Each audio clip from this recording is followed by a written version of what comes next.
সজীব নামে একজন জানতে চেয়েছেন, রাসূল সাল্লাল্লাহু আলাইহি সাল্লামের সাথে জান্নাতে মারিয়াম, আসিয়া আলাইহিমাস সালামের বিয়ে হবে, এই কথা কি সঠিক? হ্যাঁ, কিছুদিন আগে একজন বক্তা এই ওয়াজ করেছেন, আমরা শুনেছি। এটা নিয়ে অনেকে ফেসবুকে লেখালেখিও করেছেন, বলেছেন।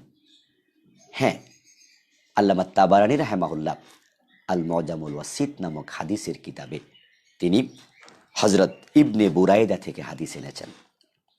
আবু হুরায়রা রাদিয়াল্লাহু তাআলা থেকেও হাদিস বর্ণিত হয়েছে হাদিসের অন্য কিতাবে, যে হযরত আসিয়া মুসা নবীর বোন কুলসুম, উম্মে কুলসুম এবং ফিরআউনের স্ত্রী আসিয়া আর আরেকজন আছে মারিয়াম আল বাতুল, ঈসা আলাইহিস সালামের মা মারিয়াম, এই তিনজনের সাথে বিশ্বনবীর জান্নাতে বিয়ে হবে, এ মর্মে হাদিস রয়েছে।